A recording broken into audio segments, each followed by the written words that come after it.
A'udzubillahi minasyaitonirrajim. Bismillahirrahmanirrahim. Alhamdulillah wassalatu wassalamu ala Rasulillah wa ba'du. Muslim-muslimat yang dirahmati Allah sekalian, kita sambung pada bait yang berikutnya iaitu pada bait yang ke-27. Pada bait yang ke-27, Syekh menyebutkan wa min masailil ahkami fit taba' yathbutu la idza istaqalla fa waqa'.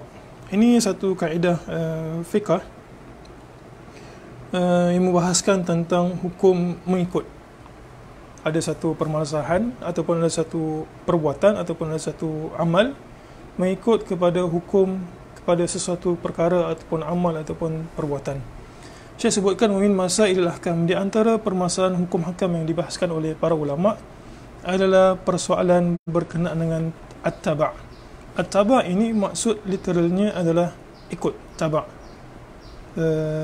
Yathbutu, taba' ini bila dia berlaku beriringan, dia akan waqa'a, dia akan terjadi. Maksudnya kita buat kepada satu, maka yang satu lagi akan ikut hukum yang kita buat.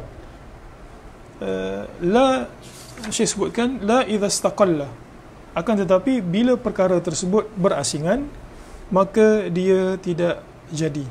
At-taba' dari sudut maksudnya adalah al-musyarik li ghairi fil hukum. Al-musyarik sesuatu benda yang mengikut dari sudut hukum asalnya. Al-istiqlal pula adalah satu benda yang berasingan. Contoh dalam perkara ini adalah makmum yang terlupa dan juga dikehendaki untuk sujud sahwi. Kita ambil contoh dia ralat dalam bilangan rakaat. Yang ralat itu adalah dia. Tetapi apakah makmum yang ingat perkara tersebut kena ikut perbuatan imam yang sujud sahwi? Jawapannya adalah ya. Berdasarkan kaedah ini, disebabkan kita, katalah kita sebagai makmum, yang ralat itu adalah imam, dia terlupa rakaat ataupun tersalah pada rukun dan sebagainya, maka walaupun kita tidak tidak melakukan kesalahan, tapi disebabkan kita melakukan amal ibadah itu secara beriringan, maka kita akan ikut perbuatan imam. Contoh lain yang kita boleh sebutkan kat sini adalah contoh yang berlaku pada isu baru-baru ini, ulat pada buah strawberry. Apakah ulat tersebut boleh dimakan? Khilaf di kalangan para ulama. Boleh tengok perbahasan secara detail ataupun bertanya kepada asatidzah, mana-mana asatidzah. Cuma kita nak sebutkan, di antara yang mereka bahaskan adalah ulat yang dalam buah itu sendiri, sekiranya dia berasal daripada buah, maksudnya kita tengah makan dan kita nampak ada ulat, maka ulat itu akan ikut hukum asal buah. Khilaf berkenaan dengan ulat itu sendiri, apa hukum makan dia. Tapi jumhur para ulama sebutkan buah itu sekiranya dalam dia mengandungi ulat, buah itu halal, maka ulat itu juga menjadi halal. Berdasarkan kaedah ini, sebab dia beriringan. Dan sebahagian para ulama sebut, kalaulah buah tersebut berulat dan ulat itu bukan datangnya daripada buah, katalah dia hinggap, maka dia tak mengikut hukum at-taba'. Taba' ni maksudnya dia follow, dia berasingan, dia istiqlal, maka ulat itu tidak boleh dimakan, kita kena buang. Tetapi buah itu boleh dimakan macam biasa. Itu maksudnya hukum at-taba'. Dan contoh klasik yang para ulama juga berikan adalah contoh berkenaan dengan zakatul janin. Zakat bukan zakat, zakat yang harta itu. Zakat itu maksudnya adalah sembelihan. Katalah si ibu lembu mengandung, dan dalam perut dia itu ada janin. Kita sembelih pula ibu dia, kita tak sangka pula dia itu tengah mengandung, lembu tersebut tengah mengandung, dan kita sembelih lembu itu dan anak itu mati sekali dengan mak dia dalam kandungan. Maka para ulama kata tidak perlu lagi untuk janin itu disembelih dan halal untuk dimakan. Jadi itu maksudnya adalah at-taba', hukum yang mengikut satu-satu perkara. Kalau perkara satu kita buat, kalau ataupun kita hukumkan satu perkara itu halal ataupun telah pun sah, maka perkara yang mengikut itu juga kita akan hukumkan dengan hukum yang sama pada asal. Itulah yang dimaksudkan wa min masailil ahkami fit taba'. Di antara permasalahan fiqh yang dibincangkan oleh para ulama adalah berkenaan dengan at-taba'. Yathbut, taba' ini hukumnya sabit, akan yang mengikut itu akan mengambil hukum asal yang diikuti, tetapi ini tidak berlaku sekiranya berasingan. Macam kita sebutkan tadi buah dan juga makmum dan sebagainya. Jadi itu hukum at-taba'.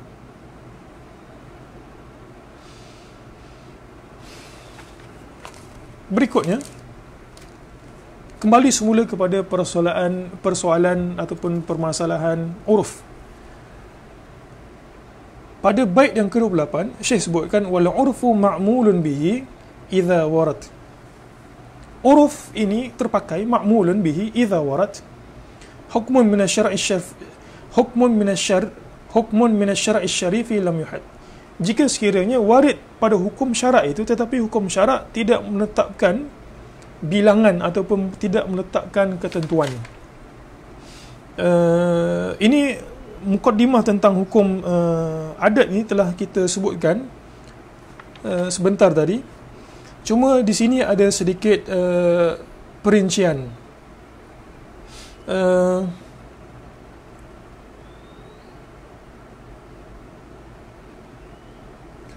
Contohnya, kita ambil sedikit perincian tentang jarak ataupun ketentuan syarak. Contohnya, kita tahu bahawa dalam syariat kita, sekiranya kita tidak menjumpai air, maka kita diizinkan untuk bertayamum. Para ulama letakkan syarat dengan syarat setelah dia puas mencari. Maksudnya dia usaha untuk mencari, tetapi dia tak jumpa air. Syarat kata, ya, engkau boleh bertayamum. Disebabkan perkara kita dah sebutkan tadi, masyaqqah, mungkin darurat, cukup air tapi air itu sekadar untuk diminum. Tetapi kalau kita perasan, syarat tidak menetapkan berapa kadar usaha yang kita kena cari air.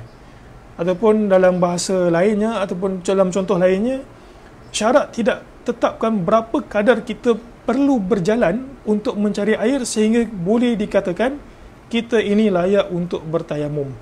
Maka jauh ataupun dekat, satu-satu kawasan itu yang membolehkan kita untuk bertayamum ditentukan oleh adat. Ini dimaksudkan dalam bait ini. Dia kata wal urfu ma'mulun bihi idza warad. Uruf itu akan terpakai idza warad, hukum jika hukum syarak itu warid, ada tetapi tidak ditetapkan. Jadi dalam persoalan tayamum tadi ini, ya, hukum tayamum itu ada, kita boleh gunakan tayamum, tetapi syarak sendiri tidak tetapkan berapa jarak yang kita kena buat untuk usaha cari air. Contoh lain adalah tentang kecacatan barang. Kecacatan barang, betul, kita ada dalam bab muamalat, kita ada beberapa jenis khiyar. Khiyar majlis, kita ada khiyar aib, kita ada khiyar syarat. Jadi satu khiyar ni maksudnya adalah seseorang pembeli ataupun penjual diberikan pilihan untuk meneruskan jual beli ataupun menghentikan jual beli. Maksudnya kalau pembeli, dia ada khiyar, ada pilihan untuk meneruskan belian, ataupun penjual dia boleh ada pilihan untuk meneruskan jualan ataupun tidak. Mungkin pembeli kata, saya nak harga kalau macam ini, saya nak harga dia RM5. Penjual kata, saya rasa tak, untuk harga macam ini, harga dia mungkin RM6. Maka proses itu kita panggil sebagai khiyar. Jadi salah satu bentuk khiyar yang ada dalam jual beli adalah khiyar aib, kecacatan yang berlaku pada barang. Ya, kita boleh minta kurang, tetapi aib, cacat pada barang itu macam mana kita nak tentukan nilai kurangnya itu? Katalah emas, selain daripada nilai emas itu sendiri, bentuk emas itu juga mempengaruhi harga jualan emas. Katalah cincin, emas itu sendiri harganya sekian, bentuk cincin itu juga ada upah sekian. Jadi katalah kita beli cincin tersebut, kita dapati cincin tersebut cacat. Jadi aib cacat pada cincin itu ataupun pada barang yang kita nak beli itu tidak ditentukan oleh syarak. Jadi ditentukan oleh apa? Ia ditentukan oleh uruf setempat. Kalau dalam kes jual beli barang kemas, dia akan ditentukan oleh uruf di kalangan penjual emas. Penjual emas lain kata, untuk harga, untuk kecacatan seperti ini, harganya boleh dikurangkan seperti ini. Ya, syarat tidak tetapkan untuk kebanyakan masalah seperti ini, maka dia kembali kepada uruf setempat. Ini yang dimaksudkan dalam bait itu. Uruf terpakai untuk perkara yang warid dalam syarak tetapi tidak ditentukan kadarnya ataupun bilangannya dan sebagainya. Kalau kita nak ambil itu dalam bab muamalat jual beli. Kalau dalam bab muamalat hubungan suami isteri pun ada juga. Contohnya nafkah. Syarak kita tahu wajib bagi suami untuk memberi nafkah kepada isteri. Tetapi persoalannya, berapa kadar nafkah yang patut diberikan kepada isteri oleh suami? Ini adat memainkan peranan. Adat kat sini maksudnya perbuatan setempat itu. Macam mana mereka nak bermuamalah. Adat juga boleh berbeza daripada satu tempat ke satu tempat, satu negeri kepada satu negeri.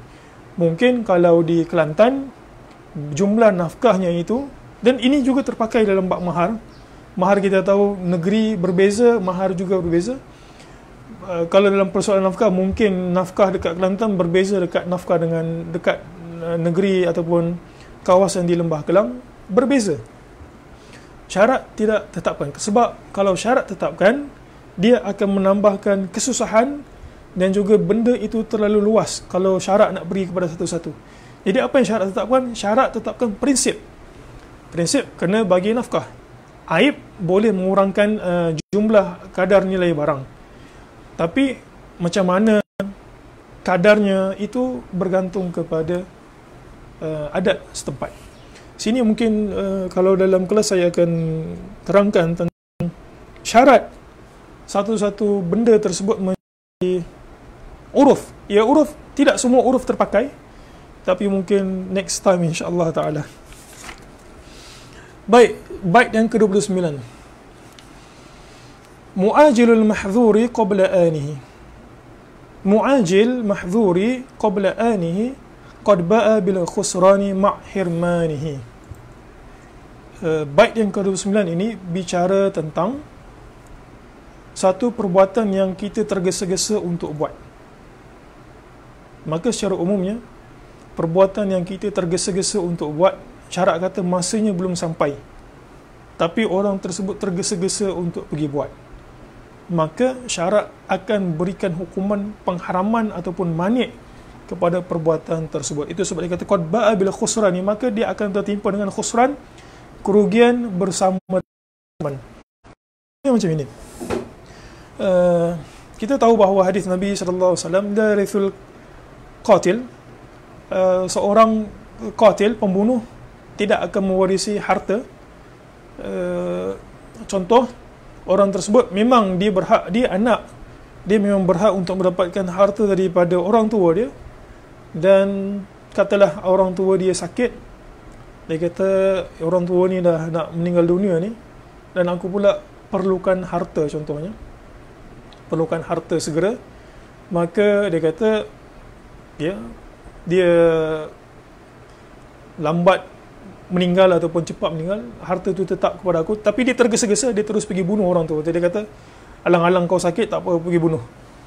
Maka orang yang tergesa-gesa mendapatkan sesuatu belum masanya, maka dia akan dihukumkan sebagai pengharaman. Totally dia tidak akan mendapat harta yang sepatutnya dipusakai kerana perbuatan ini tergesa-gesa. Dalam bab muamalat manusiawi, tadi bab muamalat maliyah, dalam bab muamalat manusiawi contohnya, seorang itu tergesa-gesa untuk melakukan hubungan intim, contohnya melakukan hubungan intim tanpa nikah. Dia kata ini tunang aku, Dia kata akhirnya aku akan kahwin juga. Tapi disebabkan syahwat, waliyazubillah, lelaki tersebut berzina dengan perempuan. Dia betul akhirnya dia akan kahwin. Tetapi ditakdirkan dia mendapat zuriat semasa tempoh proses antara tunang dan juga nikah. Berzina, lepas daripada 9 bulan nikah, kemudian dalam tempoh 9 bulan itu, pada bulan kedua, ketiga dia ditakdirkan hamil. Maka anak itu kita sebutkan sebagai anak luar nikah. Dalam bahasa kita, apakah anak tersebut boleh dinisbahkan ataupun dinasabkan kepada ayah dia? Jawapannya adalah tidak. Ia masih lagi terdapat perbahasan para ulama tentang benda ini.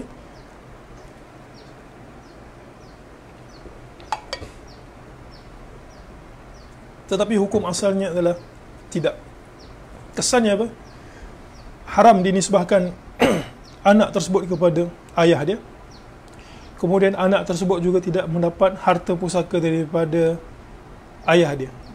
Harta boleh diberikan melalui jalan lain kepada anak luar nikah, tetapi anak luar nikah asalnya tidak akan mendapat harta pusaka melalui jalan mirath. Dia bukan boleh mendapat harta daripada bapa dia melalui jalan hadiah, hibah dan sebagainya, tetapi tidak melalui jalan mirath. Ini yang kita sebutkan, sekiranya seorang itu tergesa-gesa untuk mendapatkan sesuatu perkara, maka dia akan dihukumkan sebagai haram untuk mendapatkan perkara tersebut. Bahkan kesan ini juga bukan sekadar mempengaruhi dunia, kesan duniawi, tetapi ia juga mempengaruhi kesan ukhrawi. Kita tahu dalam hadis Nabi SAW sebut, man syaribal khamra fid dunya lam yashribha fil akhirah. Siapa yang minum khamar, arak dekat dunia, ini tadi isti'jal ini, dia rasa nak nikmat arak itu, dia tergesa-gesa minum kat dunia. Man syaribal khamra fid dunya lam yashribha. Dia tidak akan minum khamar dekat hari akhirat. Begitu juga dengan memakai sutera. Sutera halal untuk perempuan, diharamkan untuk lelaki kaum muslimin. Nabi SAW sebut dalam hadis yang lebih kurang sama, man labisal harir lam yalbishu fil akhirah. Siapa yang memakai sutera dekat dunia ini, Allah Ta'ala akan haramkan dia daripada memakai sutera dekat akhirat. Jadi itu satu orang yang tergesa-gesa untuk mendapatkan hukum duniawi, bahkan hukum syarak juga. Katalah orang tersebut zuhur sepatutnya masuk pada pukul 1.20, tapi dia tergesa-gesa nak pantas sangat, dia solat pada pukul 1 suku. Betul tengah hari sama tengah hari, tetapi dia diharamkan daripada mendapat pahala solat zuhur, ataupun setidak-tidaknya dia kena ulang semula. Jadi itu kaedah yang pada bait yang ke-29. Bait yang ke-30, Syekh menyebutkan, wa in atat tahrimu fi nafsil amal aw syartihi fadhu fasadin wa khalal. Wa in atat tahrimu fi nafsil amal aw syartihi fadhu fasadin wa khalal. Maksudnya kat sini, perkara yang diharam syarak membawa kepada kefasadan. Perkara yang diharamkan syarak membawa kepada kefasadan. Ataupun syarat yang bila dilakukan membawa kepada kefasadan, maka syarat itu juga disebut sebagai fasad. Ataupun syarat yang membawa kepada kecacatan, maka kesan akhirnya juga adalah cacat. Kat sini ada beberapa perincian. Ada 4 perincian.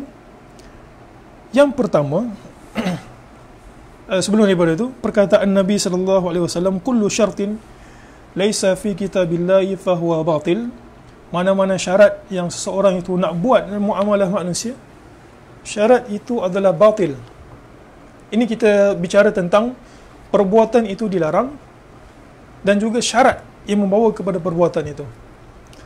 Jadi saya sebutkan kat sini perkataan Nabi SAW, kullu syartin laisa fi kitabillah fahuwa batil. mana-mana syarat yang seorang itu letakkan, dan syarat itu pula bertentangan dengan sesuatu yang Allah Subhanahu Wa Taala larang ataupun Nabi sallallahu alaihi wasallam larang, ataupun tidak memenuhi syarat yang syarat tetapkan, maka syarat itu dihukum sebagai batil, perbuatan itu juga dihukum sebagai menyalahi syarat. Kat sini ada 4 perincian. Satu, an yakuna an-nahyu aidan ila dhatil manhi. Zat perbuatan itu dilarang, maka dia akan membawa kepada kefasadan. Zat perbuatan itu dilarang, maka dia akan membawa kepada kefasadan. Contohnya, solat dilarang. Solat, kita ambil contoh puasa. Puasa yang diharamkan adalah puasa pada bulan, puasa pada 1 Syawal. Jadi puasa itu sendiri, walaupun syarat dipenuhi, tetapi puasa itu sendiri secara zatnya diharamkan syarat, maka dia akan membawa kepada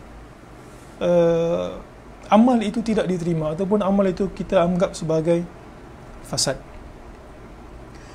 Yang kedua, larangan itu kembali kepada ay yakuna an-nahyu aidan ila amrin kharij fala yaqtadil fasad.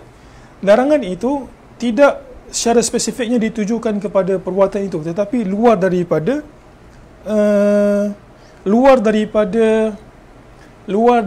perbuatan. Contohnya macam ni. Perbuatan itu tidak dilarang, tapi dia melekat pada perbuatan yang kita nak buat. Contohnya, orang tersebut solat dengan menggunakan serban. Solat menggunakan serban itu tidak dilarang. Tidak ada nas syarat kata solat menggunakan serban ataupun pakaian tertentu dilarang. Tetapi pakaian tersebut adalah pakaian curi, ataupun serban tersebut adalah serban curi. Sekarang berdasarkan kaedah ini, kalau kategori yang pertama tadi, perbuatan itu sendiri secara zatnya diharamkan syarak, maka kita boleh kata perbuatan itu adalah haram ataupun tidak sah. Yang kedua ini adalah perbuatan itu tidak dilarang, tetapi ada something yang orang itu buat melekat pada perbuatan, ataupun bukanlah melekat, maksudnya menyusuli perbuatan tersebut, maka kita boleh katakan perbuatan yang dibuat itu adalah sah, tetapi yang menyusuli itu adalah haram. Jadi dalam kes ini, kalaulah ada orang memakai pakaian semasa solat, katalah dia pakai serban, solat itu kita katakan solat itu adalah sah, tetapi perbuatan mencuri serban ataupun mencuri kain untuk dijadikan serban itu adalah haram. Kita boleh katakan solat itu adalah sah, dan juga perbuatan itu haram. Kenapa kita boleh hukumkan sebagai perbuatan itu, kenapa kita boleh hukumkan solat itu masih lagi sah? Kerana serban tidak bersangkut paut dengan syarat sah solat. Macam tu.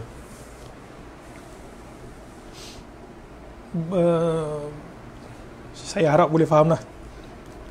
Maksudnya tadi itu zat perbuatan itu sendiri diharamkan, yang ini pula syarat tidak syarat okey, perbuatan okey, cuma ada perkara yang menyusuli perbuatan tersebut yang tidak bersangkut paut dengan syarat, maka kita boleh hukum perbuatan tersebut masih lagi sah, tetapi yang terkeluar itu kita kata haram.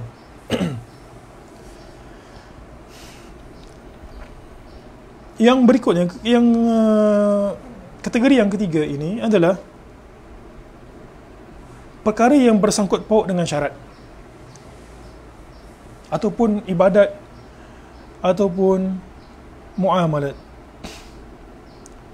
Jual beli, kita tahu bahawa jual beli adalah jual beli secara umumnya adalah halal, melainkan ada nas syarat ataupun syarat yang Islam kata ataupun syarat kata tak sah ataupun menyalahi. Contohnya ini kita nak sebut tadi, benda yang pertama tu perbuatan tu sendiri haram, maka syarat dia walaupun okey semua, tetap kita kata fasad ataupun haram. Yang kedua, perbuatan itu tidak dilarang, syarat pun tidak terkait dengan perbuatan tersebut, tapi dia menempel mengikut perbuatan, maka hukum solat itu kita kata dalam contoh tadi, solat itu kita kata okey, tak ada masalah, tak perlu ulang. Yang ketiga ni pula, perbuatan itu okey, ibahah, maksudnya diharuskan, tetapi ada kecacatan pada syarat untuk melakukan perbuatan. Contoh, syarat jual beli tidak boleh ada unsur gharar yang tidak jelas, ataupun ada unsur ada unsur penipuan, ataupun ada unsur ribawi. Jual beli kereta okey, halal. Tetapi dalam kontrak jual beli kereta itu, nak buat pinjaman dan sebagainya, ada unsur ribawi. Maka kita boleh katakan jual beli itu fasad. Kerana apa? Kerana syaratnya adalah syarat yang fasad.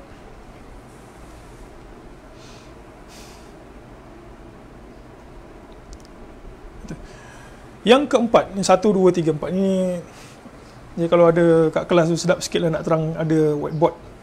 Ini mungkin whiteboardnya tak begitu jelas, kita sebut je lah.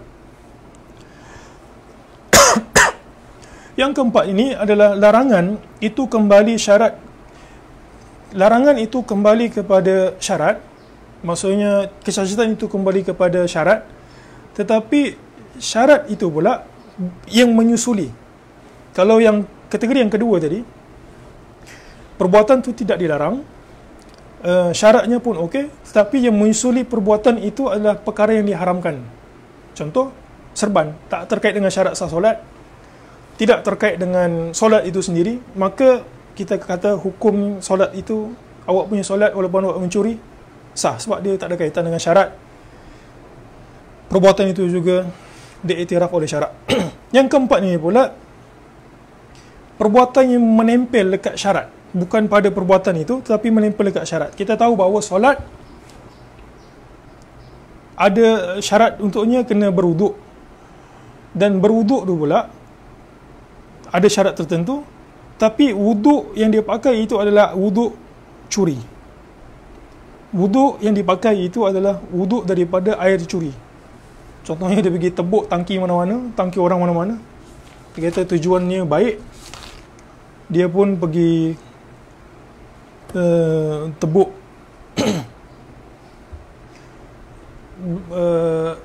dia perbuatan yang menyusuli syarat. Maka perbuatan menyusuli syarat, contohnya, ya betul, tidak terkait dengan perbuatan itu sendiri, tetapi terkait dengan syarat itu. Maka ini menjadi perbahasan para ulama dan juga khilaf. Sebahagian kata dia mempengaruhi kecacatan, manakala sebahagian lagi kata tak, dia okey. Jadi itu 4 perkara yang kita sebutkan pada bait yang ke-30 ini. Kalaulah perbuatan itu diharamkan, ataupun kalau perbuatan itu diharamkan, maka dia akan membawa kepada kefasadan amal. Dia buat macam mana sekalipun, tetap kita katakan perbuatan itu tidak sah. Contohnya puasa pada hari-hari yang diharamkan, puasa pada 1 Syawal, puasa pada Hari Raya Haji, contohnya, maka totally kita kata haram. Juga perbuatan yang okey tetapi syaratnya tak okey, kita katakan juga fasad. Ada 4 perincian yang kita sebutkan.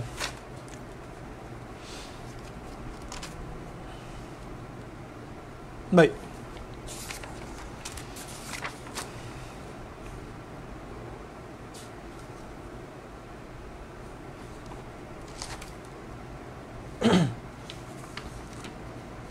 Berikutnya, bait yang ke-30. Oh, saya terlepas pada bait yang ke-24. 25, 26, saya terus jump ke bait yang ke-27. Kita patah balik sikit. Dia terflip. Bait yang ke-20. Sebelum rehat tadi, kita berhenti pada bait yang ke-23. Saya terbuka terus lompat bait yang ke-27. Kita patah balik sikit. Dia tak perasan. Rasa elok kalau kita tak skip. Yang terlepas tadi ada 3 bait, 24, 25 dan juga bait yang ke-26.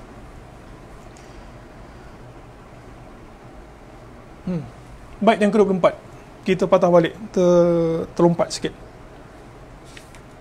Bait yang ke-24, wasailul umuri kal maqasidi. Ini juga bait yang penting untuk dibahaskan. Wahkum bihadzal hukmi lizawaidi. Syekh sebut wasail. Wasail ni kita bagi tahu kalau terjemahannya adalah medium ataupun cara untuk sampai kepada sesuatu tujuan. Kita sebutkan dalam bahasa Arabnya wasail, wasilah ataupun at-tariq, jalan. Al-mawsul ila syai', yang jalan yang menyebabkan kita sampai kepada sesuatu. Kal maqasidi, jalan itu akan mengambil hukum tujuan. Wahkum bihadzal hukmi, dan ambillah hukum ini, Syekh sebut berhukum dengan hukum ini lizawaidi. Lizawaidi maksudnya tambahan yang melengkapkan perbuatan tersebut. Contohnya yang paling jelas sekali, Allah Subhanahu wa taala firman, wala taqrabuz zina innahu kana fahishatan wa sa'a sabila. Janganlah kamu menghampiri zina kerana sesungguhnya innahu, ia, kana fahisha, perbuatan dosa yang membuatkan syahwat, wasa'a sabila, dan seburuk-buruk jalan. Maksudnya zina itu sendiri adalah haram. Perbuatan yang menghampiri zina itu kita boleh hukumkan sebagai haram. Memang betul tidak disebutkan satu nas secara eksplisit dalam Al-Quran. Berkapal itu ataupun kita sebut apa dah, bermesra-mesraan di antara lelaki dan juga perempuan dalam berkapal itu haram. Tetapi couple itu sendiri, bermanja-manja itu sendiri dalam SMS ataupun dalam WhatsApp ataupun dalam media sosial boleh menyebabkan syahwat itu terdorong kepada zina, dan benda itu pula bukan tujuannya untuk nikah. Maka kita boleh hukum perbuatan yang membawa kepada zina itu sebagai haram. Khalwat, tak berzina lagi tapi dia berkhalwat di tempat yang sunyi, tidak ada orang, maka khalwat itu sendiri kita boleh hukum sebagai haram. Berdasarkan kaedah ini, wasailul umur, medium yang membawa kepada tujuan, maka medium itu kita akan ambil hukumnya daripada hukum tujuan. Zina tujuan akhir, tetapi medium membawa kepada zina itu juga adalah haram. Jadi dalam erti kata lain, kalau kita nak pindah kepada wajib, berwuduk itu tidak wajib asalnya, tetapi katalah sampai waktu solat zuhur dan tidak ada cara lain untuk mengabsahkan kita punya solat melainkan dengan wuduk, maka pergi berwuduk, dan segala cara untuk berwuduk itu kita hukumkan sebagai wajib. Jadi ini yang dimaksudkan dalam kaedah ini, wasailul umuri kal maqasidi wahkum bihadzal hukmi lizawaidi. Medium untuk sampai kepada tujuan, maka dia akan mengambil hukum tujuan itu. Solat zuhur wajib, masuk waktu wajib, dan cara untuk mengabsahkan ataupun supaya solat zuhur kita itu sah, kena berwuduk.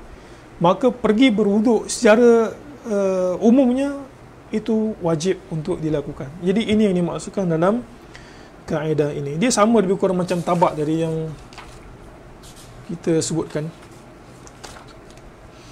Baik, kaedah yang kelima, kaedah yang berada pada bait yang ke-25. Ini juga kaedah yang menarik untuk dibahaskan, berkenaan dengan terlupa, dipaksa dan juga tersilap.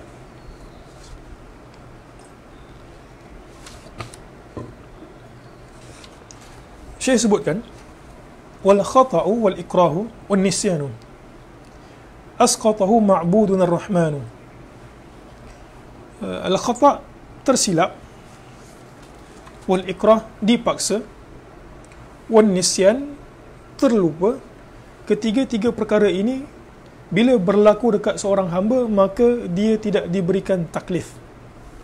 Contohnya, dia terlupa yang pada waktu dia makan itu adalah bulan Ramadan, maka makan dia itu tidak mencacatkan puasa dia. Ataupun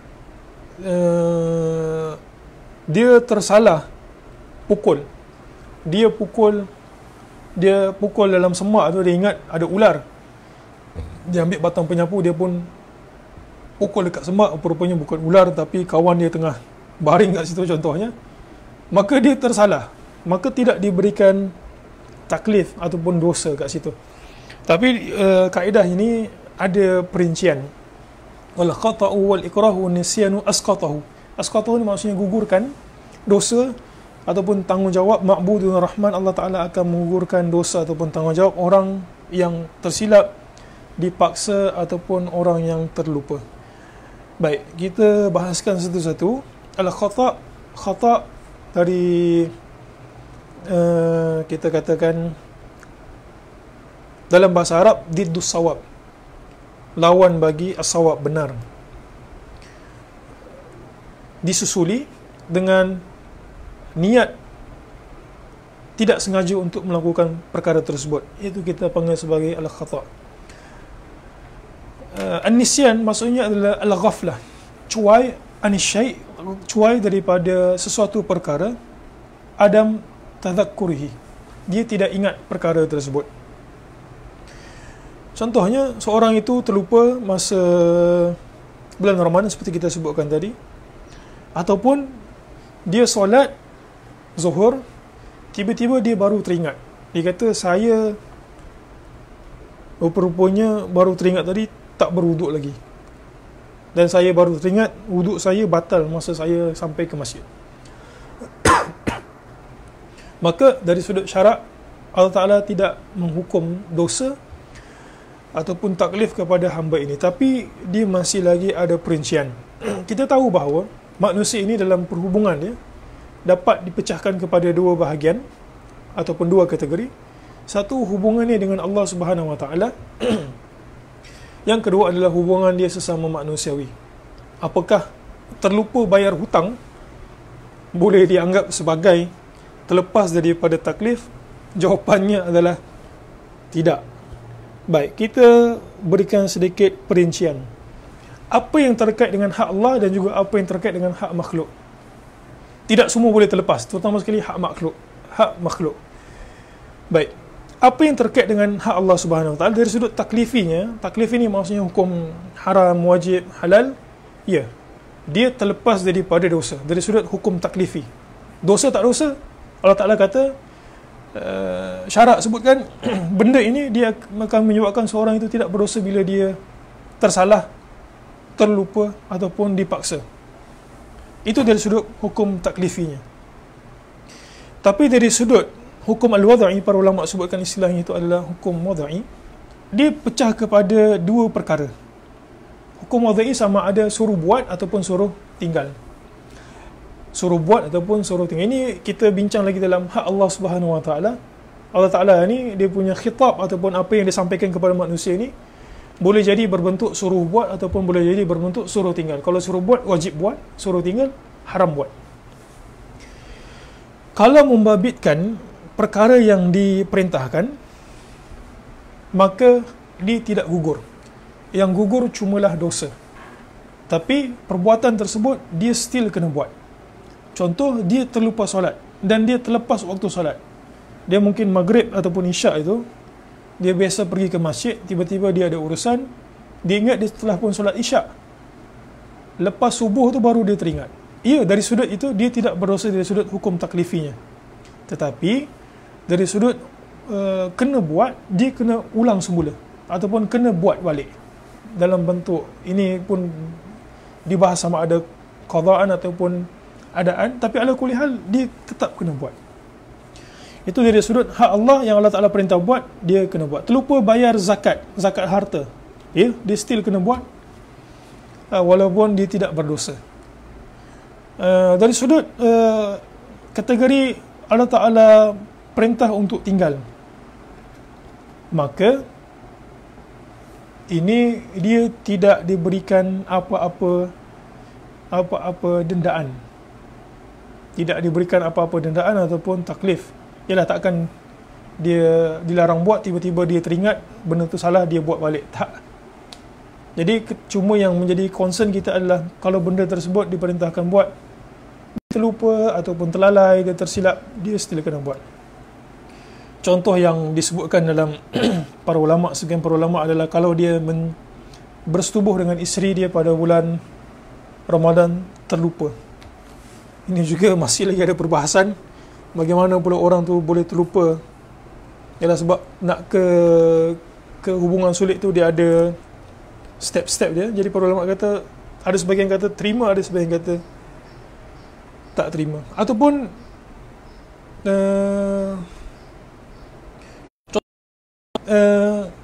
seperti mana yang kita sebutkan tadi, dia solat dalam keadaan berjunub ataupun solat dalam keadaan tidak ingat, maka dia kena ulang semula. Itu dua contoh, buat dan juga tinggal. Baik, kategori makhluk pula. Seorang itu menceroboh ataupun tersilap langkah dalam hak makhluk. Sekali lagi, pecah kepada dua, taklifi dan juga wada'i. Kalau dari sudut taklifi, dia tak berdosa. Dia tak berdosa sebab dia tersilap ataupun dipaksa. Tapi dari sudut wada'i, dia tidak ada ruang melainkan dia kena ganti semula. Contoh, dia tersilap pecahkan barang kawan tu, dia tak berdosa, cuma dia kena ganti semula. Inilah yang berlaku kepada Aisyah radhiyallahu anha ketika salah seorang daripada isteri baginda memberikan makanan. Ketika itu Nabi SAW terima tetamu, kemudian ada utusan menghantarkan makanan kepada Nabi SAW, dan ketika itu Nabi berada pada rumah Aisyah radhiyallahu anha, dan disebabkan cemburu, khilaf di kalangan para ulama. Ada yang kata Ummu Salamah, ada kata Zainab yang menghantarkan makanan. Ala kulli hal, salah satu daripada isteri baginda menghantarkan makanan, dan disebabkan cemburu, Aisyah radhiyallahu anha marah, dan tak semena-mena dia tepis makanan itu dan menyebabkan makanan itu bertaburan di lantai. Nabi SAW dengan akhlak yang mulia, Nabi cuma senyum sahaja. Nabi kutip, Nabi kata, ibu kamu telah cemburu. Dan salah satu ungkapan Nabi adalah ta'amun bi ta'amin wa ina'un bi ina'in. Makanan digantikan dengan makanan. Makanan itu tak cacat, alhamdulillah boleh dimakan. Tapi Nabi merintahkan untuk Aisyah radhiyallahu anha menggantikan bekas yang Aisyah pecahkan.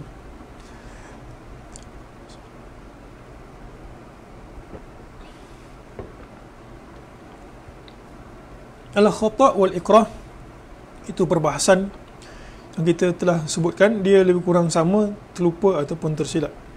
Cuma ada satu perbahasan yang perlukan sedikit pendetilan berkenaan dengan al-ikrah, paksa. Apakah bentuk paksa yang menyebabkan seseorang itu gugur daripada syarat?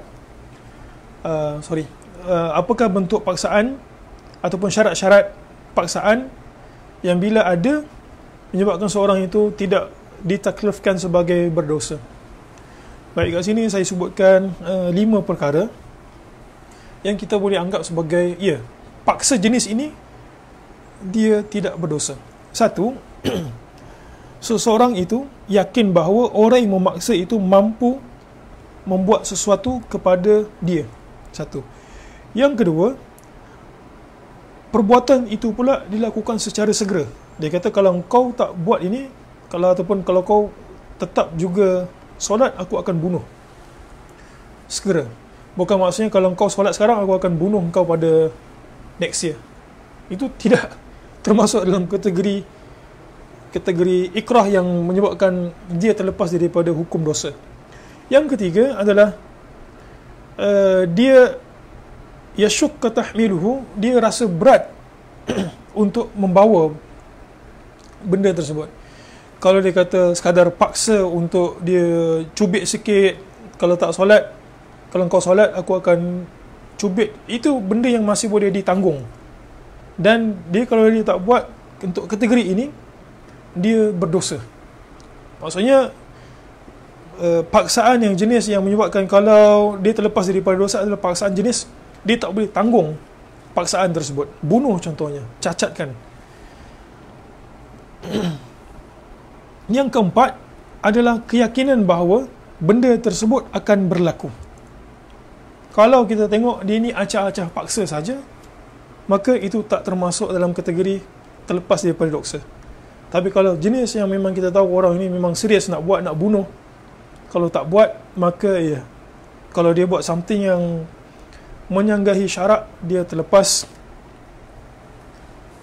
Dan yang kelima adalah paksaan itu bukan berada pada haknya. Hak ni macam mana contohnya? Dia paksa untuk bayar zakat, paksa untuk tunaikan cukai contohnya. Itu paksaan dalam kategori hak. Yang bersalah itu sepatutnya dia, sebab dia tak tunaikan hak. Tapi paksaan ini maksudnya luar daripada hak, dalam bentuknya adalah bentuk zalim. Maka kelima-lima syarat ini bila berlaku, maka kita boleh sebutkan ya, itu adalah paksaan yang real, dan kalau ada, dia terlepas daripada menanggung dosa. Yang ke-26 yang terlepas tadi, lakin ma'al itlaf yathbutul badal, tetapi bersamaan dengan itlaf, kemusnahan, yathbutul badal, sabit badal. Macam kes tadi, Aisyah radhiyallahu anha menepis pinggan sampai pinggan tersebut pecah. Ya, dia mungkin tersalah ataupun dalam keadaan emosi, tapi badal, ganti rugi tetap tetap berlaku. Wa yantafit ta'thimu anhu wazzalal, dan yang dinafikan itu adalah dosa, dia tak berdosa, dan juga tidak dianggap sebagai kesalahan.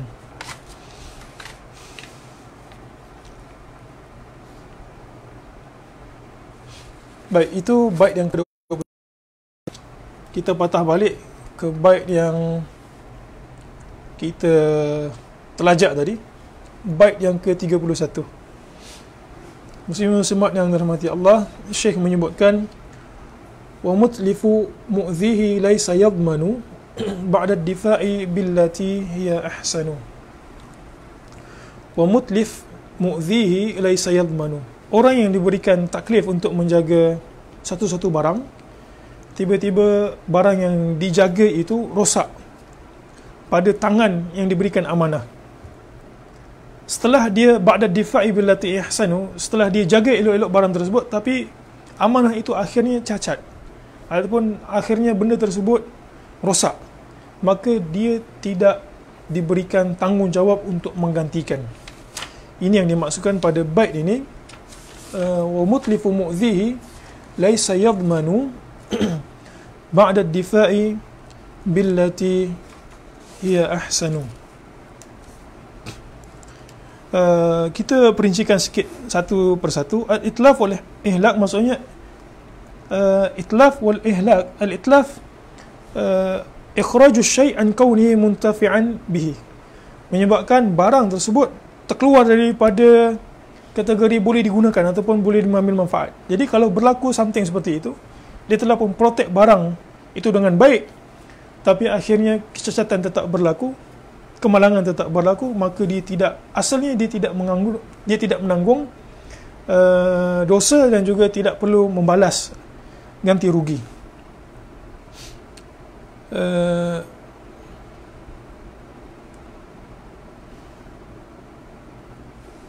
Jadi itu yang termasuk dalam kategori ini.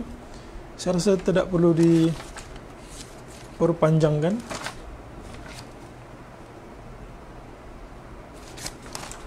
Ya, ada lebih kurang 40 minit. Kita lajukan sikit. Bait yang ke-32. Bait yang ke-32 ini 32, 33, 34, 35 adalah tidak berkenaan dengan kawaid fiqhiyah secara khususnya, tetapi dia lebih kepada usulul fiqh. Seperti mana yang kita sebutkan di awal tadi, usul fiqh lebih kepada kaedah kulli secara general, bagaimana satu orang itu boleh faham hukum dan juga mengambil ekstrak hukum itu untuk dijadikan hukum amali. Tetapi kaedah fiqhiyah ini lebih kepada juz'iyah. Dan salah satu bentuk pelajaran ataupun konten dalam usul fiqh itu adalah cara untuk memahami nas. 32, 33, 34 adalah kaedah macam mana satu orang itu faham bila dia baca nas, dia boleh tentukan satu-satu hukum. Baik, 32 wa'al, perkataan alif lam itu tufidul kulla fil umumi. Al kita panggil untuk mengeneralkan, tufidul kulla umumi fil jam'i wal ifradi kal alimi. Alif lam itu kalau dia masuk pada perkataan plural ataupun singular, maka dia akan membawa maksud umum. Kenapa perbahasan ini termasuk sekali dalam usul fiqh? Kerana kita sebutkan bila Allah Subhanahu Wa Taala gunakan perkataan al dan ditujukan kepada satu-satu benda ataupun satu-satu situasi ataupun satu-satu perorangan, maka kalau dah al itu membawa kepada hukum general, maka dia akan terpakai untuk orang dalam kategori yang sama. Contohnya perkataan as-sariqu was-sariqatu faqta'u aydiyahuma. Allah Taala sebut as-sariqu, sarik maksudnya adalah pencuri, as-sariqatu pencuri wanita. Dalam ayat itu Allah Taala gunakan perkataan alif lam. Jadi ini yang dimaksudkan tufidul kull. Ia membawa maksud general. Mana-mana orang yang mencuri cukup syarat, tidak ada keraguan pada perbuatan dia itu, cukup syarat untuk dikisos, maka mana-mana pencuri yang termasuk dalam kategori yang sama, secara umumnya Allah Ta'ala kata as-sariqu was-sariqatu, pencuri lelaki dan juga pencuri perempuan hendaklah dipotong tangannya. Maka ini faedah untuk pelajaran ini.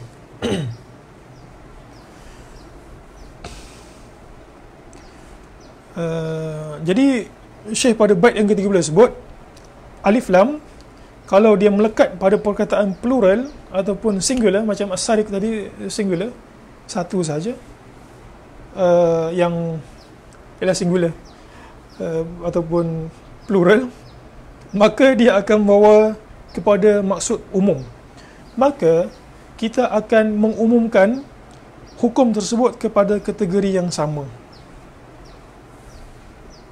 Contoh lagi, bila Allah Ta'ala sebut wal 'asr innal insana lafi khusr. Innal insana, bukan wal 'asr itu, tapi insan kat situ. Demi masa, innal insana. Allah Ta'ala guna perkataan insan, alif lam, alif nun, alif nun, sin, alif nun. Allah Ta'ala letakkan perkataan alif lam pada depan. Maksudnya apa? Kalau kita faham daripada kaedah ini, semua kategori manusia yang still kalau dia itu manusia, dia akan berada dalam kerugian, tidak terkecuali sedikit pun, melainkan bla bla bla yang Allah Ta'ala sebut dalam suratul Asr. Jadi ini faedah pelajaran ini.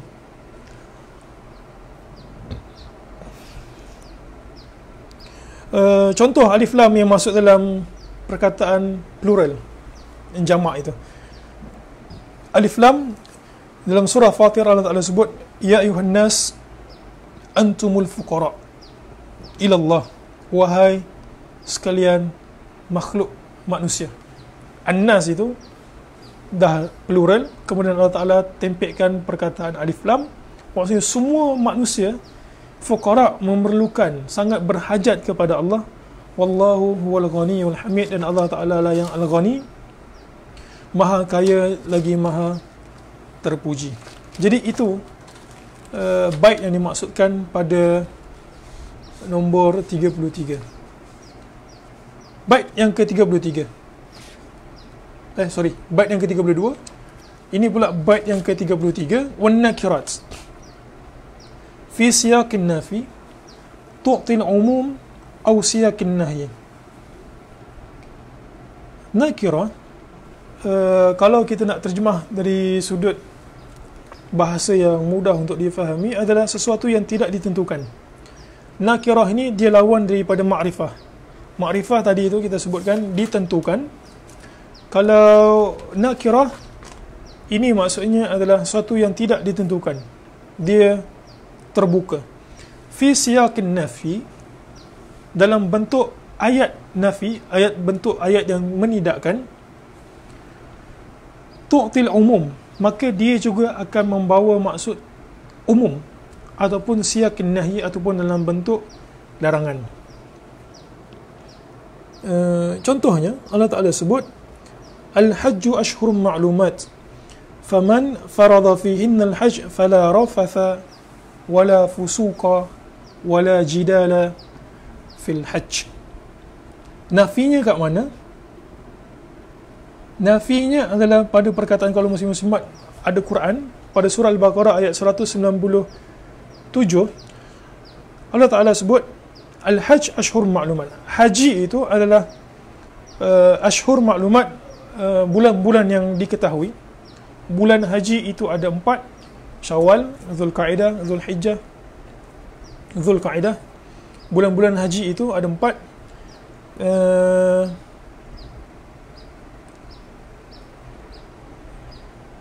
Sorry, 3. Syawal, Zulkaidah, Zulhijjah. Macam mana boleh jadi 4? 3. Al-hajj ashhurun ma'lumat.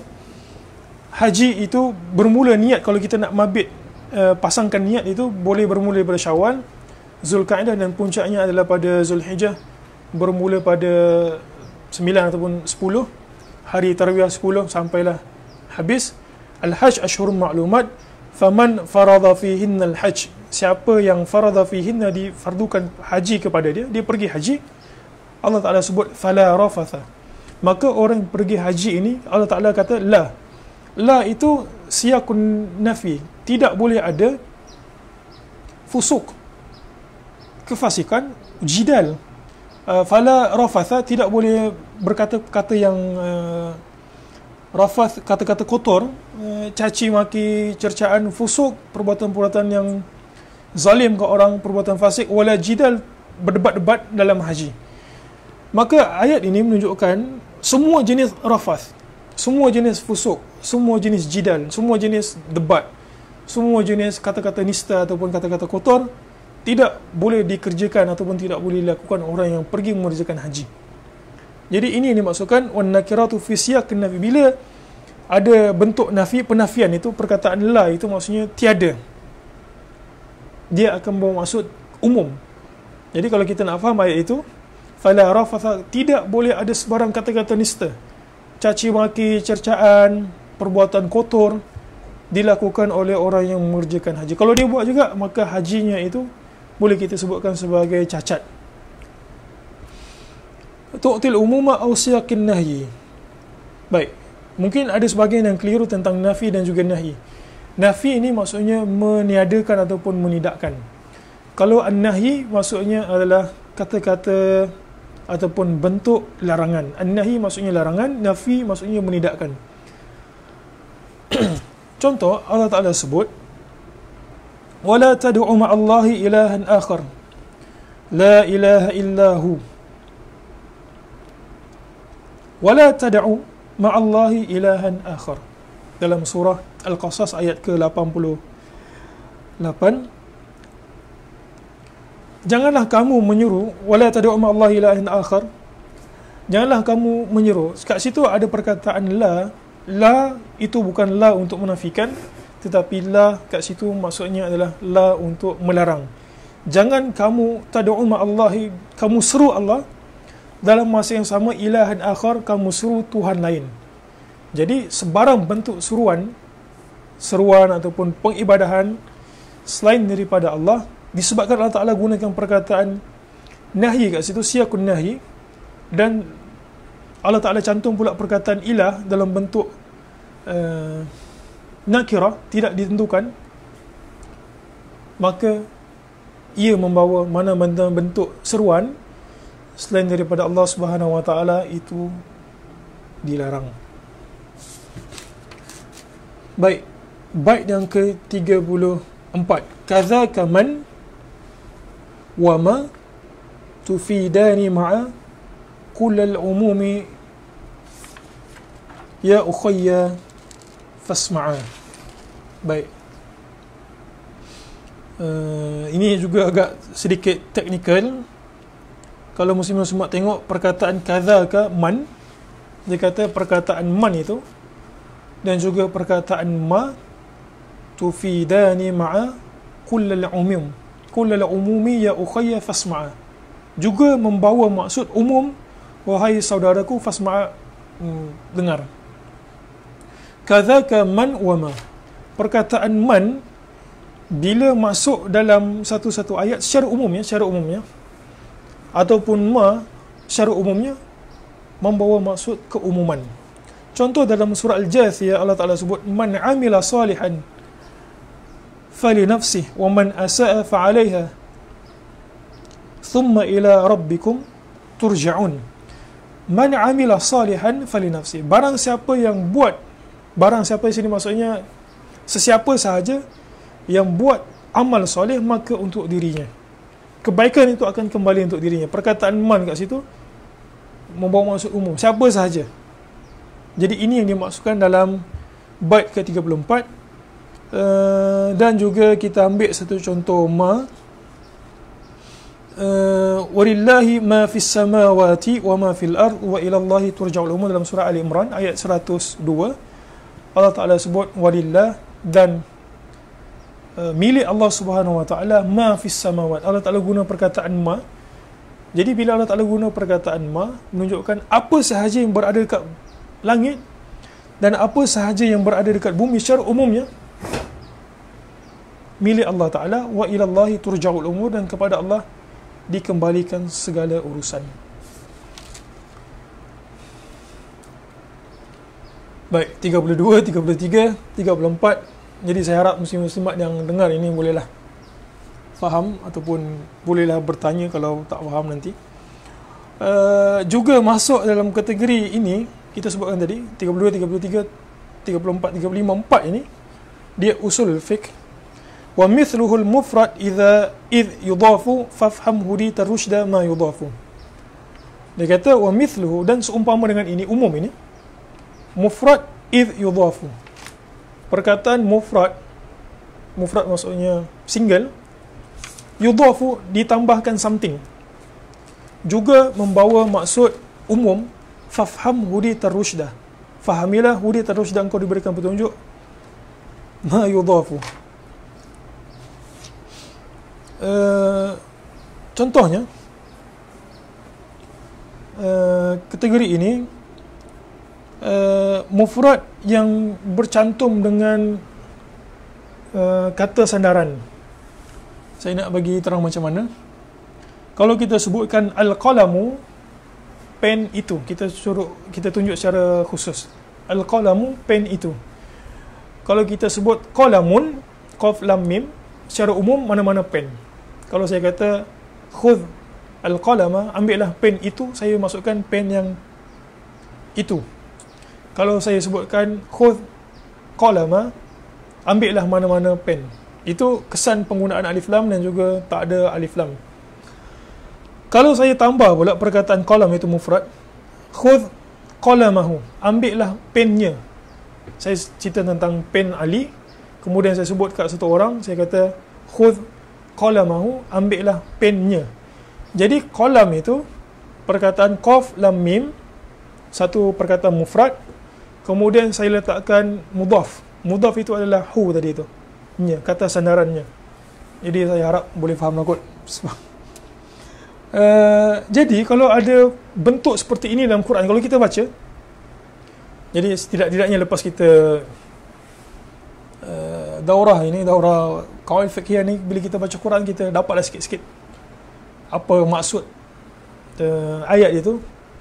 Itu sebab orang baca Quran terjemahan saja dia mungkin kurang feel berbanding dengan orang yang baca Quran, dia tahu bahasa Arab dan juga dia tahu kaedah macam kaedah usul fiqh ataupun kaedah fiqhiyah ini, dia lebih meresap dalam jiwa. Baik itu sikit selingan. Contohnya dalam Al-Quran, Allah Ta'ala sebut hurrimat alaikum ummahatukum. Dalam surah Nisa, kita ambil sekerat aja. Ataupun saya terjemah dulu ayat Quran ini.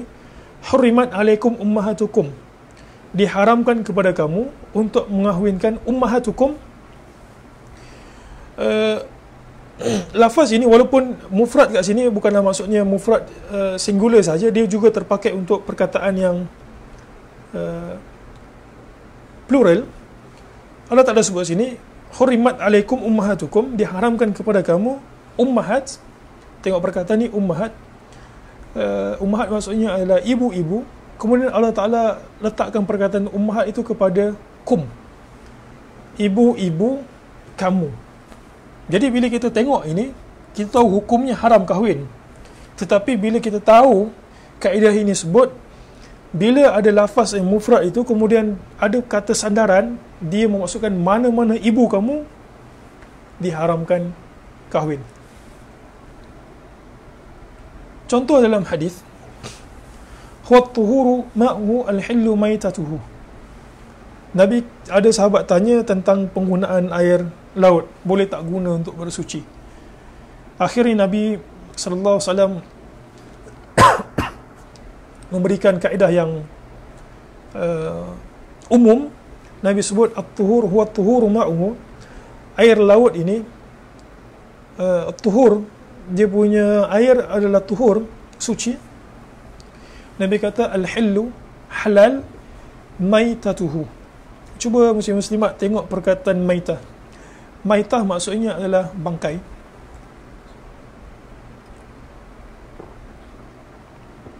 Maitah maksudnya adalah bangkai.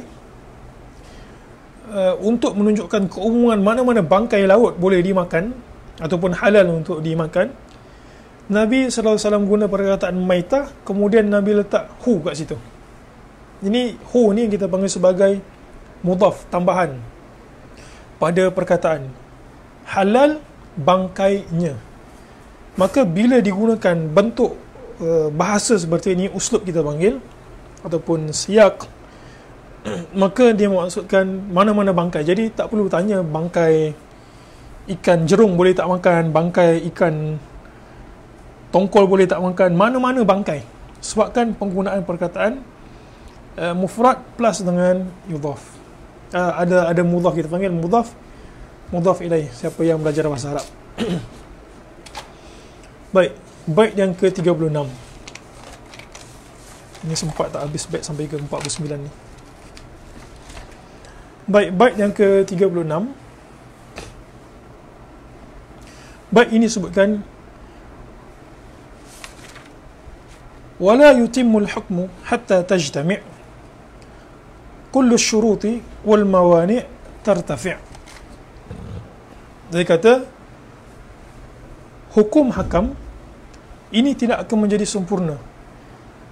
Apa maksud tidak menjadi sempurna? Kita boleh hukum kalau benda itu ada kekurangan, ada lacking pada syaratnya, contohnya pada rukunnya, kita boleh kata hukum itu tidak sempurna ataupun tidak sah ataupun batal hatta tajtami', sehingga berhimpun ke semua sekali.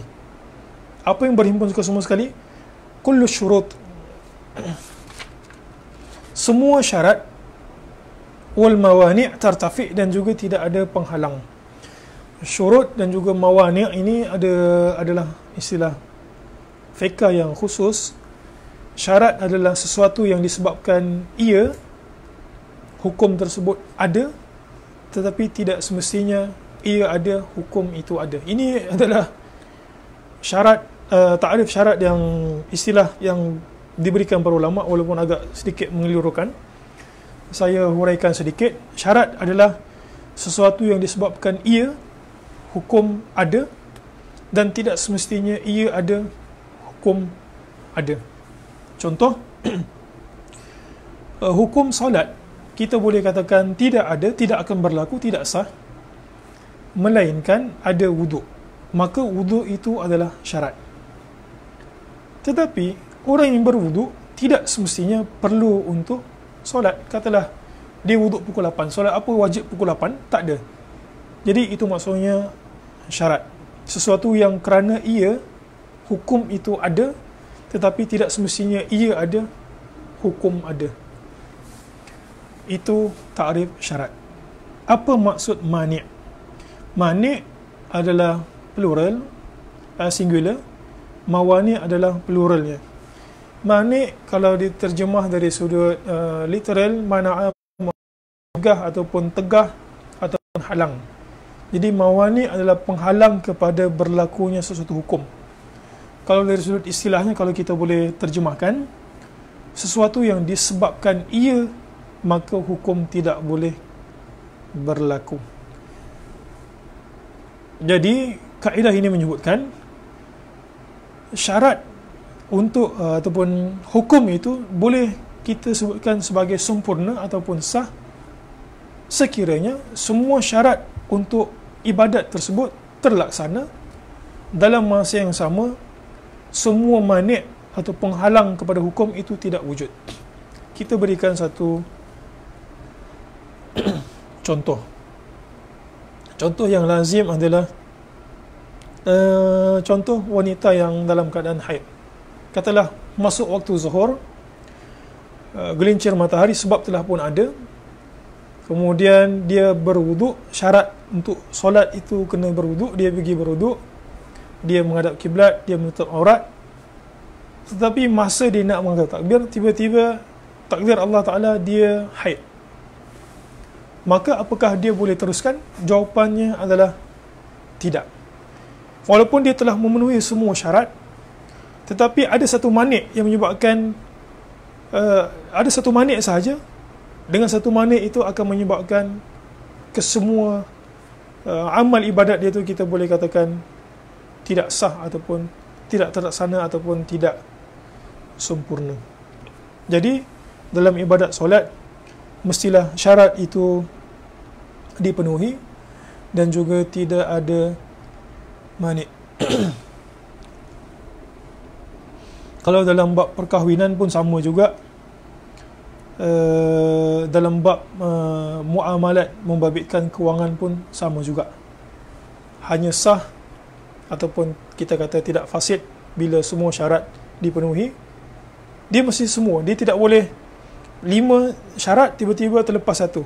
Kita kata alah, majoriti dah buat tapi terlepas satu. Tak, dia kena semua sekali syarat itu dipenuhi dan tidak ada satu pun penghalang syarat yang menyebabkan amal ibadat itu terbatal. Ini yang dimaksudkan dalam kaedah yang ke-36, wala yutimul hukmu, tidak sempurna hukum hatta tajtami' kullu syurut, sehinggalah semua syarat itu dipenuhi, wal mawani' tartafi', dan tidak ada mani' satu pun terangkat.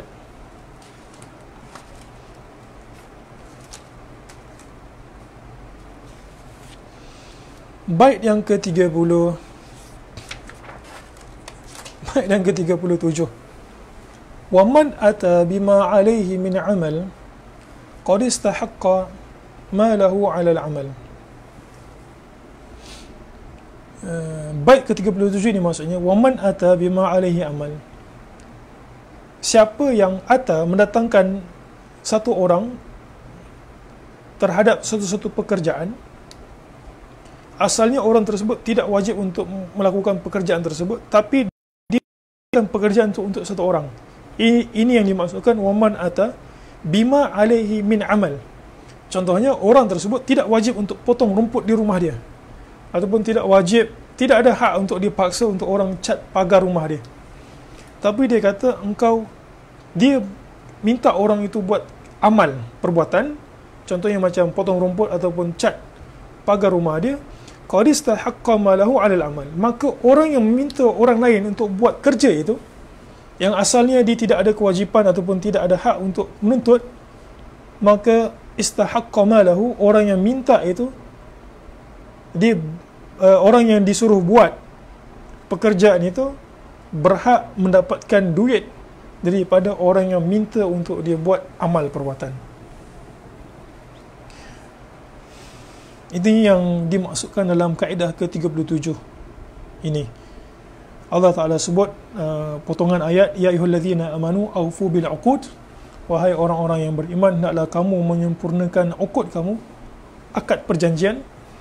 Jadi kalau orang itu kata engkau buat amal ni, kalau engkau buat benda ini, maka aku akan berikan engkau sekian-sekian duit, maka ya, dia wajib untuk memberikan hartanya ataupun faedah sekurang-kurangnya seperti mana yang telah dijanjikan.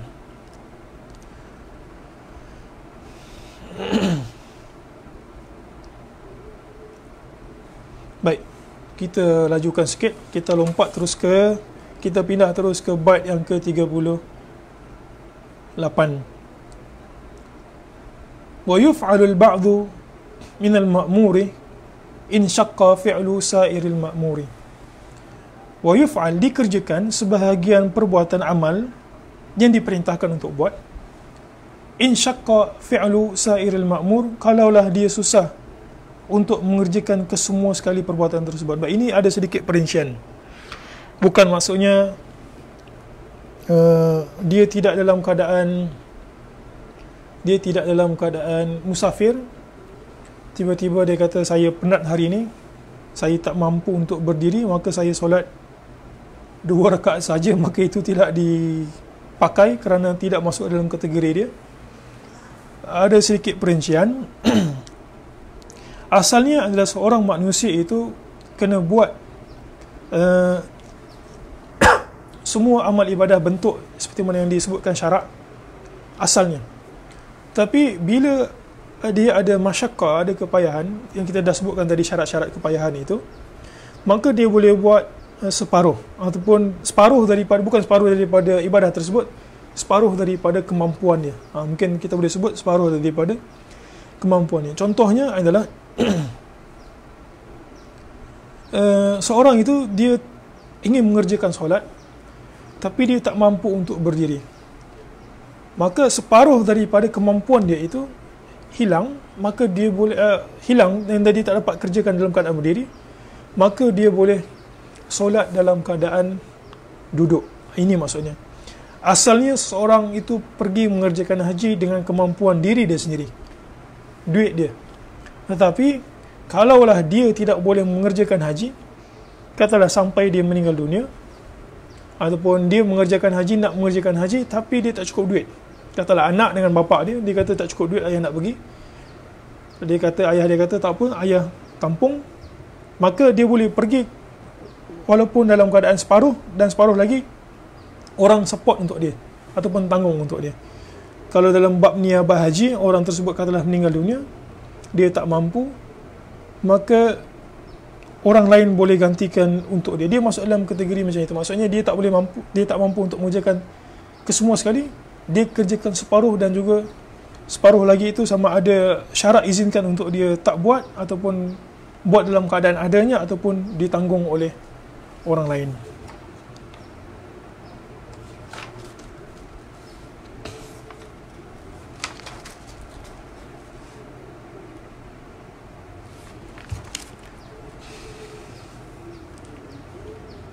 Baik, yang ke-39, wa kullu ma nasha minal ma'dhuni fa dhaka amrun laysa bil madmuni. Wa kullu ma nasha, apa sahaja yang terhasil ataupun terdevelop, terbit daripada perkara yang diizinkan, fa dhaka amrun, maka perkara tersebut tidak menjadi tanggungjawab orang yang diizinkan. Maksudnya, katalah orang itu izinkan untuk guna kereta, ini dia lebih kurang macam kaedah yang tadi kita sebutkan. Dia izinkan untuk orang itu izinkan untuk orang itu guna perkakasan dia dengan cara sebaik mungkin. Tiba-tiba perkakas itu rosak, maka dia tidak perlu menggantikan semula, ataupun diizinkan secara total. Contoh yang para ulama sebutkan adalah dia redha untuk memindahkan milik barang itu daripada diri dia kepada orang yang dia hadiahkan. Ini salah satu bentuk keizinan yang syarak izinkan dalam bentuk pemindahan kepemilikan barang. Maka katalah dia guna, katalah ada satu orang kata, handphone ini saya izinkan untuk awak guna, ataupun handphone ini saya hadiahkan untuk awak pakai. Dia kata hadiah ataupun berikan.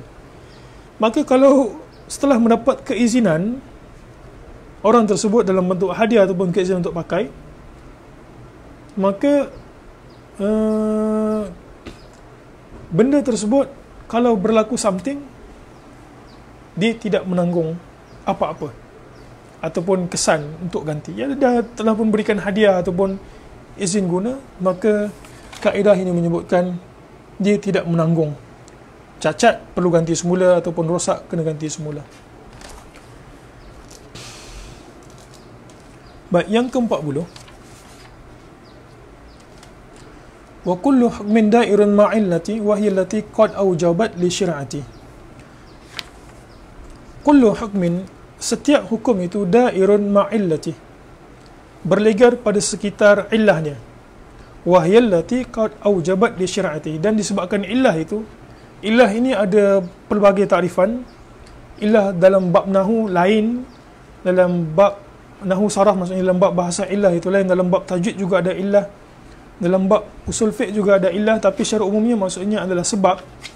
Setiap hukum itu bergantung kepada sekitar sebab dia. Dalam arti kata lain, kalau sebab itu ada, maka dia akan menyebabkan perbuatan itu wajib, ataupun sebaliknya. Itu yang dimaksudkan kullu hukmin da'irun ma'illati, setiap hukum itu berlegar sekitar illah dia. Wa hiya allati qad aujabat bi syir'ati.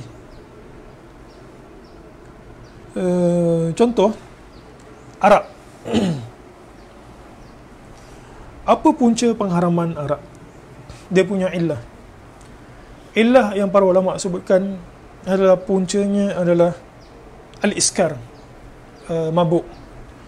Maka mana-mana punca dia akan membawa kepada hukum yang sama. Itu yang dimaksudkan illah. Kalau illah itu tak ada, maka hukum itu juga tak ada. Kita ambil contoh lain dalam bab minuman, dia orang tak panggil dia arak, tetapi ilahnya ada, iaitu ilah mabuk.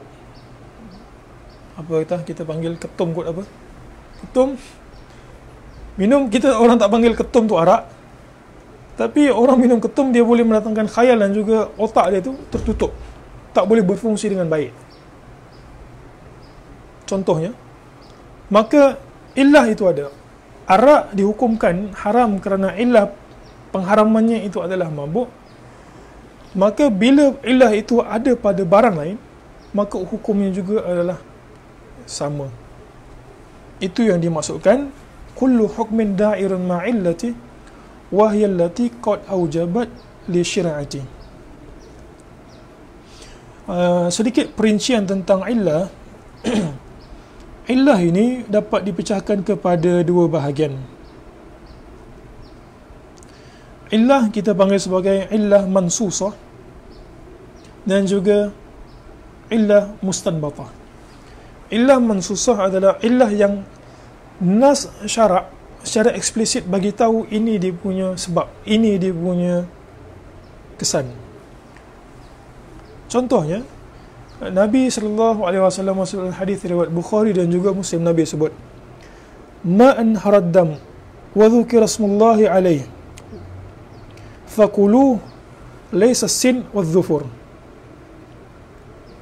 Nabi kata, apa sahaja benda yang boleh anharaddam, alat yang boleh digunakan untuk mengalirkan darah, wa dhukira smu alai, dan disebutkan nama Allah Subhanahu Wa Taala, maksudnya sembelih itu baca bismillah, fakuluhu, Nabi kata makan, halal. Ini salah satu syarat untuk halal itu sah ataupun sempurna. Laisa sin wadh-dhufur, tapi Nabi kata alat itu tidak boleh termasuk dalam kategori sin, gigi, wadh-dhufur, kuku. Maksudnya katalah ada orang tu gigi dia tajam, ataupun dia punya kuku tajam juga, gigi dia kuat, dia pun ambil tengkuk ayam tu dia gigit. Dia bismillah, ataupun dia ambil dia punya jari. Kadang-kadang ada orang yang suka panjangkan kuku tu bagi tajam, dia potong tengkuk ayam tu. Nabi kata benda tu tak boleh.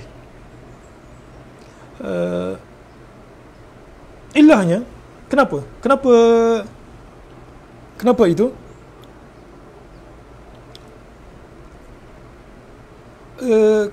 Kenapa Nabi sebut, dalam riwayat lain disebutkan kenapa larangan sin dan juga izam. Kenapa? Kerana orang-orang Majusi, orang-orang penyembah api menggunakan ini untuk menyembelih. Dan pada riwayat lain Nabi sallallahu alaihi wasallam sebut kerana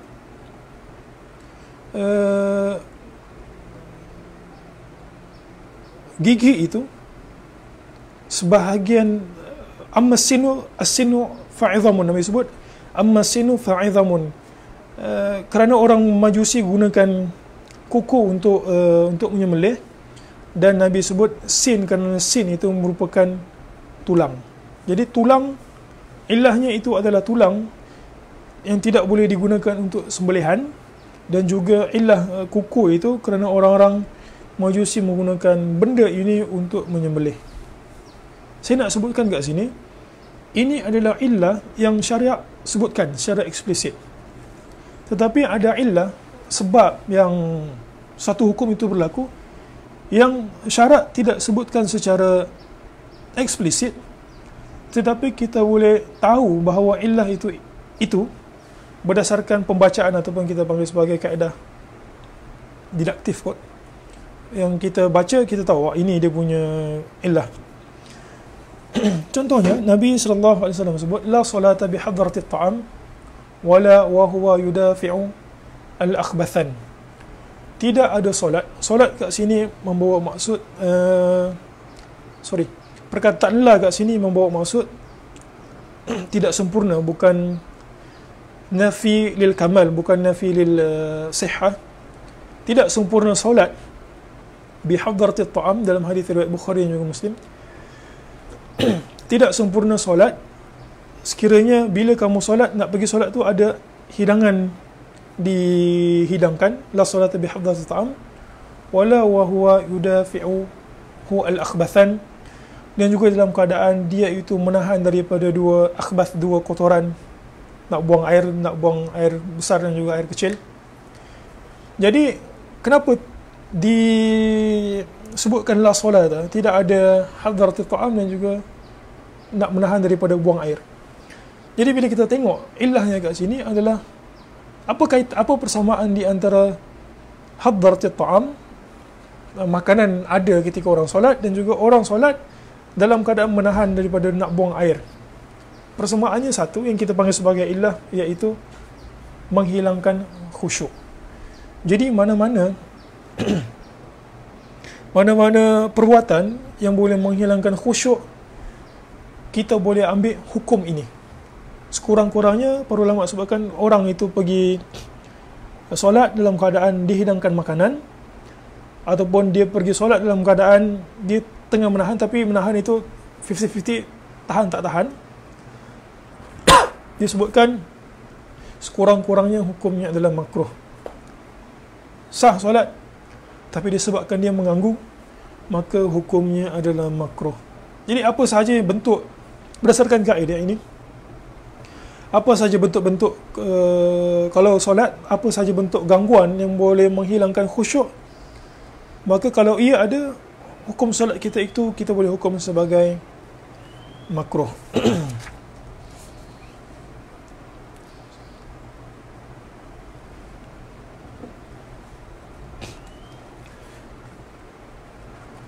Bait yang ke-41, lebih kurang 10 minit. Bait yang ke-41, wa kullu syartin lazimun lil 'aqidi fil bai'i wan nikahi wal maqasid. Syarat itu lazim lil 'aqidi, untuk orang yang melakukan akad. Maksudnya lazim kat sini maksudnya dia kena tunaikan akad tersebut seperti mana syarat yang dijanjikan, sama ada dari sudut al-bai', akad muamalat, jual beli, wan nikah, wal maqasidi. Tujuan. Syarat ini kita dah sebutkan tadi, dan maksud dia dari sudut usul fiqh, satu benda yang ia ada, maka hukum ada. Bila ia tak ada, maka hukum juga tidak berlangsung. Tetapi syarat ini boleh jadi dipecahkan kepada syarat yang syarak itu minta untuk dibuat, dan juga syarat tambahan yang orang yang kita tengah deal itu minta untuk kita buat.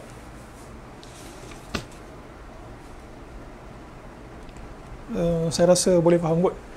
Syarat yang kita panggil perbezaan syurutul aqdi, syarat akad, asyurutu fil aqdi. Syarat yang syarak tetapkan untuk dibuat, dan juga syarat tambahan yang luar daripada syarat yang syarak tetapkan. Contoh syarat dalam jual beli, tidak boleh ada gharar, harga mesti maklum dan sebagainya itulah. Itu syarat dalam syarat akad. Syurut fil aqdi maksudnya syarat yang orang letak tambahan. Contoh, beli kereta, ya betul, kereta itu kena diketahui, harganya kena disebutkan, tapi dia letakkan syarat tambahan. Ini yang dimaksudkan dalam bait ini, illa syurutan hulilat muharramah. Syarat tambahan yang orang itu letakkan boleh, tetapi dia tidak boleh syarat yang membabitkan hulilat muharramah au aksuhu, syarat yang menyebabkan dia minta benda yang haram, syarat yang menghalalkan yang haram ataupun mengharamkan yang halal. Fabatilatun fa'lama. Boleh letakkan syarat tambahan selain daripada syarat yang syarak tetapkan, tetapi dia tidak boleh mengandungi dalam bentuk pengharaman yang halal ataupun mengharamkan yang halal ataupun menghalalkan yang haram. Itu ada perincian, mungkin saya tak sebut kerana tak sempat. Cuma syarat yang boleh orang itu buat, satu, syarat yang mendatangkan manfaat. Contoh, kita ambil kereta, syarat semua dipenuhi, tapi dia minta syarat tambahan dalam bentuk manfaat. Contohnya, saya nak kereta ni, sebelum awak berikan saya nak awak cuci dulu. Syarat itu sah ataupun tidak? Ya, syarat itu boleh jadi sah kalau kedua-dua pihak menerima, maka dia kena tunaikan. Itu syarat dalam bentuk manfaat. Boleh jadi sifat fil ma'qud alaih, boleh jadi syarat dalam bentuk sifat. Saya nak beli kereta, tapi kereta yang warna merah. Saya nak beli kereta yang sifatnya dia punya sport rim, katalah 16 inci ataupun berapa inci lah. Maka kalau dia terima, syarat ini sebenarnya syarat yang harus kalau dua-dua terima. Dan kalau dia tak penuhi, maka akad itu boleh menjadi cacat. Ataupun dia boleh tolak. Dia kata, saya nak macam ini tapi awak tak tunaikan. Ya, syarat ini syarat, bukan syarat yang syarat tetapkan, tetapi syarat di antara penjual dan juga pembeli. Dalam konteks penjual pembeli ataupun nikah ini perbahasan yang panjang. Boleh tak seorang itu mensyaratkan bakal suami ni, dia kata syarat kalau awak nak kahwin dengan saya, syaratnya adalah awak tak boleh kahwin dengan wanita lain. Itu perbahasan lain, tapi boleh letakkan syarat-syarat seperti itu. Para ulama kata syarat itu sah sebagai kata batil dalam kes akad nikah tadi. Baik, kembali semula bentuk-bentuk syarat yang boleh seseorang itu lakukan. Sifat dalam bentuk sifat, syarat dalam bentuk sifat, kereta nak sekian-sekian. Yang ketiga, maslahat dalam bentuk syarat dalam bentuk maslahat.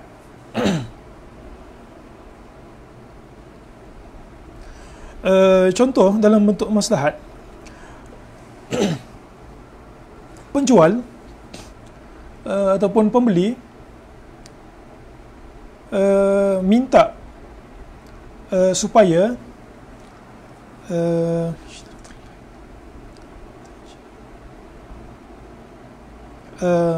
kita minta contohnya pembeli letakkan syarat, penjual letakkan syarat, kata saya boleh jual tetapi saya nak, sebabkan awak bayar secara beransur-ansur, saya nak awak letakkan satu benda yang boleh digadai. Maka ini, syarat ini dalam bentuk maslahat.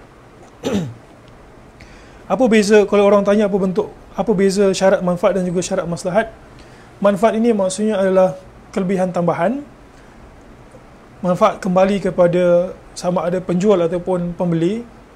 Kalau dalam bentuk maslahat ini maksudnya adalah syarat yang kalau benda tersebut tak ada, dia menyebabkan berlaku, kita panggil ialah maslahat, lawannya mudarat, berlaku mudarat kepada antara dua pihak. Jadi dalam contoh kereta ini, saya boleh jual kereta tapi dengan syarat awak boleh bayar ansur-ansur tapi letakkan satu barang gadaian, maka kita sebutkan itu dalam bentuk maslahat. Masalahnya apa? Takut kalau orang tu tak mampu bayar, maka barang gadaian itu boleh dijual sebagai ganti hutang. Itu dalam bentuk syarat. Ada satu lagi syarat. Syarat yaqtadihil aqd, yang mengeringi akad itu. Contoh, katanya kalau saya jual barang ini ke awak, saya jual kereta ini second hand, tapi saya letakkan syarat. Syaratnya apa? Syaratnya awak kena tumpangkan saya masa saya nak pergi bekerja. Boleh tak? Jawapannya adalah syarat itu boleh diterima. Yaqtadihil aqd, syarat itu boleh diterima kalau dua pihak bersetuju. Baik, sekali lagi ini adalah syarat tambahan dalam bentuk manfaat, dalam bentuk kesan daripada akad. Boleh dengan syarat dua pihak bersetuju dan juga tidak membaikkan perkara yang diharamkan syarak. Baik, sebagai penutup saya sebutkan saja bait ke-43 sampai bait ke-49. Tusta'malul qur'a 'indal mubhami 'indal huquqi aw tazahumi. Bait ke-43 ini adalah qur'ah. Qur'ah ini adalah undian yang diiktiraf oleh syarak bila hak itu adalah sama rata. Contohnya Nabi SAW hak sama, isteri-isteri Nabi itu ada lebih kurang, katalah kita pun ada 2-3 orang isteri, ada 4 orang isteri lah, ambil contoh yang maksimum, ada 4 orang isteri, tapi kita cuma boleh bawa 1 orang saja untuk pergi travel. Maka apa yang boleh dibuat, hak ini sama, maka apa yang boleh buat adalah buat undian. Contoh yang berlaku pada hari ini, kalau nak dibuat undian masuk ke masjid pun boleh juga bila hak itu adalah sama dan tidak dapat ditentukan. Maka qur'ah undian boleh dibuat. Wa in tasawwal amalan ijtama wa fi'lu ahaduhuma fastama'a. Yang ke-44 ini adalah berkenaan dengan boleh ataupun tidak mencantum ibadat. Contohnya, boleh tak kita masuk ke masjid dalam masa yang sama, kita nak tahiyatul masjid dalam masa yang sama kita nak solat duha. Untuk sebahagian keadaan adalah boleh dengan beberapa perincian yang mungkin tidak sempat disebutkan. Yang ke-45, kullu mashghulin fala yushaggal mithaluhul marhun wal musabbal. Satu benda yang kita telah pun buat something dekat dia, maka kita tidak boleh buat something untuk benda lain. Contohnya, kita dah cagar benda, katalah kita dah cagar tanah ini untuk buat pinjaman sekian, maka tanah yang sama kita tak boleh gunakan untuk tujuan wakaf contohnya.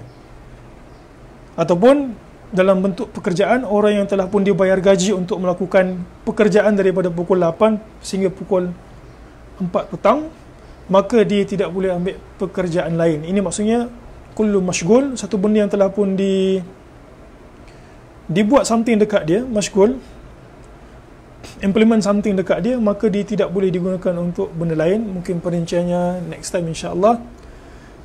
Wa may yuaddi an akihi wajiba lahu ruju'in nawa yutalaba.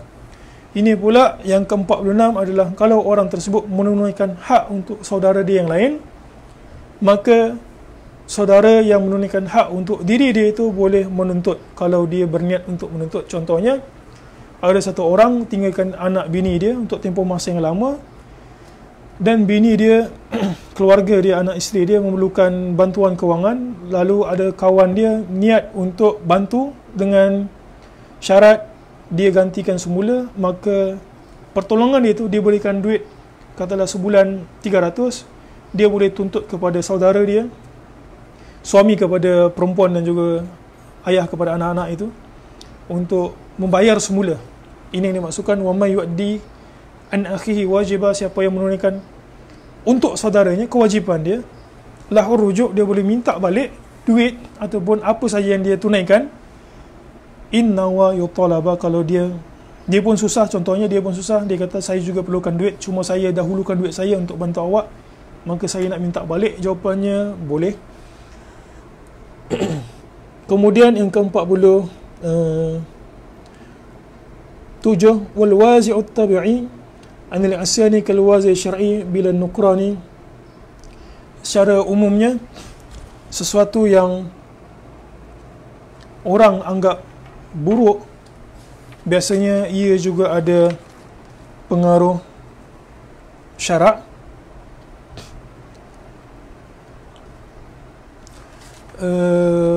Dan penutupnya adalah Syekh menyebutkan walhamdulillahi ala tamami fil bada'i wal khitami wad dawami thumma salatu ma'a salamin sya'in ala nabi wa sahbihi wat tabi'in. Jadi sampai sini saja, saya juga tak niat untuk memperpanjangkan masa, dah terlewat agak 5 minit.